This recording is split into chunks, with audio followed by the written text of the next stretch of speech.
ammoo rabbiin jedha isa qaban ammoo gabaabsaa himatu. Gaafa garaanu guute midhaanii bishaanii garaachi guutamnaan sammuun jiqqanii kan hunduu boqotu yoo isa seenanii gaafa humnaa ol ta'u midhaanii bishaanii oolmaa guddaa qabda galatoomii mana fincaanii.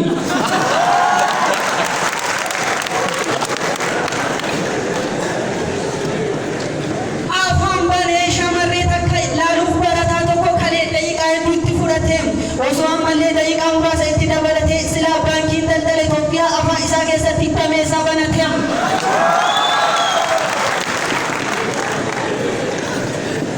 Al tokko gammachuu al tokko immoo gaddi amala jireenyaati dhugaa jirtu dubbachuun dirqama kan kootii dubartiin bareeduuf lafti magaalaa abbaa qabeenyaati.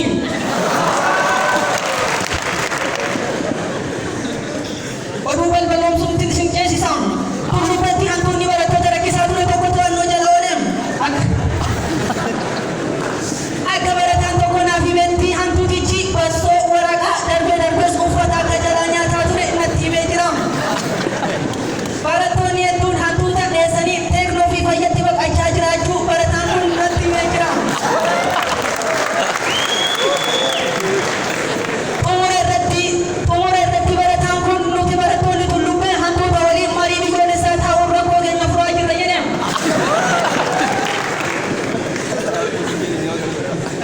Yeroon akka waaqoo guutuu xiyyaara lafaan rukutuu geerarraan akka caalu sirbinaan akka caalu geerarsan dutta kutuu hannaan akka geetaachoo booniif xiyyaara kutuu. Kennaan abbaa warraatiin haadha warraatiif bitame wal dhabdeetti jijjiirame. Innis akkas ture. Abbaan warraa magaalaa deemee haadha warraa isaatiif shittoo bitee gale. Isheenis ishee gammachiisu yookaan sarpiraayis gochuuf isheetti himne ture. Innis akkuma galeen ishee haadha kennaa siif qaba jedheenii ennaa fuudheetti kennu isheen garuu maal kana muluu baay'ee masitti ajaa'ee jechuun kennaa isaa harkatti dibde. Oduu osoo dhageettan yeroo takkatti ergaa wayii qaba akka dhuunfaa kootti wanti an jaaladhu shamarran gurraatti itti aansee diimtuu isheen magaalaa immoo hunduma naa caalti. Teeknooloojii barataan injiinaringii tokko jaalalaan qabamuufi barataan kun akka dubbatetti amma dura jaalalli al shan akka isa qabee fi yeroo shananuu barattoota fi reeshii irraa akka ta'e dhugaa jirtu ifa baase. Barataan kun akka fi na waliin taasisan elektiriikii yoo ta'e malee wanti hedduun akka isa qabee jirus natti himee jira. Qaala'insa jireenyaa faana wal qabatee dhiiroo malli maalii mee hunduu wal gaafadhaa furmaanni inni jiru furmaata ofii jiru ofii kee fudhadhaa jireenya salphisaa salphatti jiraadhaa manni tokko hin jira meena dhageeffadhaa daaboo qopheeffadhaa muuzii dhumaan nyaadhaa.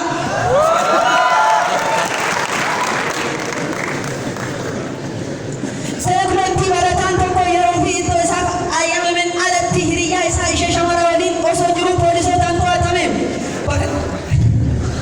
Baratichi erga qabameen booda poolisoonni hiriyaa isaa qabanii isa ati deemi amma yeroo jedhaniin asitti wareegama malee isheen iseen deemu jechuun gamtaa barattootaatti gabaase. Aayidiin barataa tokko mana faayyatti aayidiin barataa tokko mana fincaanitti bade. Barattoonnis yeroo san argaa turan akka dubbatanitti baratichi guyyaa san kaaffee yeroo lama kan fayyadamee fi akka ta'ee fi hatantamaanis kan mana fincaanii kaataa akka ture barattoonni kunniin ragaa ba'anii. Baay'ina uummataa xiqqeessuuf karoorri jedhu keessaa inni tokko addaan fageessanii ilmaan horachuudha.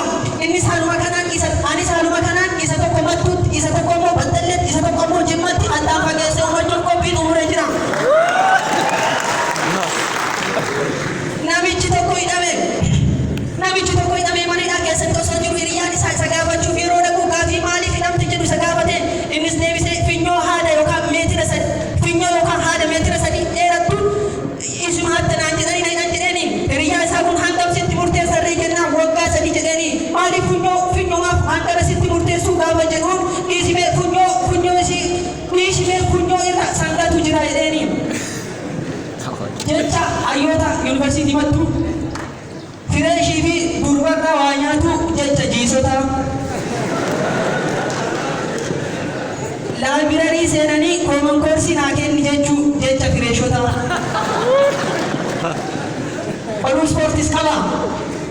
Faayidaa aannanii baay'eedha. Lafee qaamaa jabeessuu, dhukkuba qaama irraa ittisuu, ulfaatina qaamaa to'achuu isaan nan ijoodha. Caalatti faayidaa aannanii baruu yoo feetan deeggartoota Arsenaal gaafadha.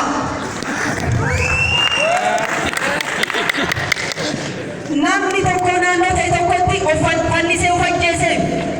Namni biraa immoo du'uu nama kanaa bilbilee poolisootaaf yeroo himutti poolisiin qaama kee kana adda baasuuf gaafii jalqaba irratti gaafate deeggara Maanchister Yuunaayitid ollaa kan kee jira moo kan jedhu ture.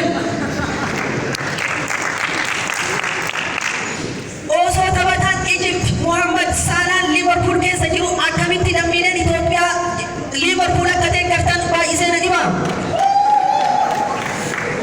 Champions League edaa irraa wanti qoisinii jedhee qophii gootumra. Champions League kilaboota Awurooppaa kalee galgala magaalaa Faransaay istaadiyoomii Paarisitti Real Madrid goolii takkatti Vinicius Junior daqiiqaa 52 irratti galcheen shaampiyoonii kilaboota Awurooppaa ta'een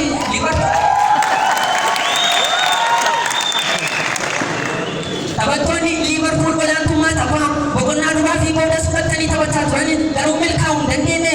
Keessattuu Saalaan kubbaawwan kallattii si eeggatu hedduu yaalaa turus milkaa'uu hin dandeenye.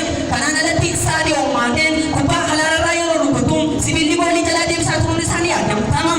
Karra eegaa Riyaal Maadrid Thibaut Courtois taphataa cimaa tapha kanaa jedhamuun badhaafamee jira. Haaluma kanaan wal qabatee Liiverpuul Riyaal Maadrid yeroo hedduu waancaa Champions League kana fudhachuun kilabni hanga isaa hanga ammaa isa dursu hin jiru. Kaariim Beenzemaa, Vinicius Junior fi Valverde sarara fuulduraa irra kan hir'isiisan leenjisaan Riyaal Maadrid Kaarlo Ancelottiin wanticha yeroo hedduu dhuunfachuun deeggartoota isaanii gammachiisaa jiru. Guyyaa boruu magaalaa Riyaal Maadrid ishee Ispeen keessatti argamtuu fi magaalaa guddoo biyyattii kan taatetti simannaan ho'aan ni taasifamu jedhamee fi eegama.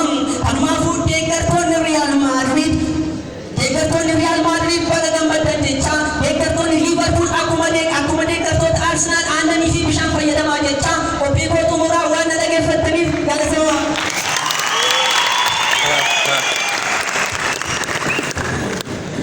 Egaa gaazexeessaa keenya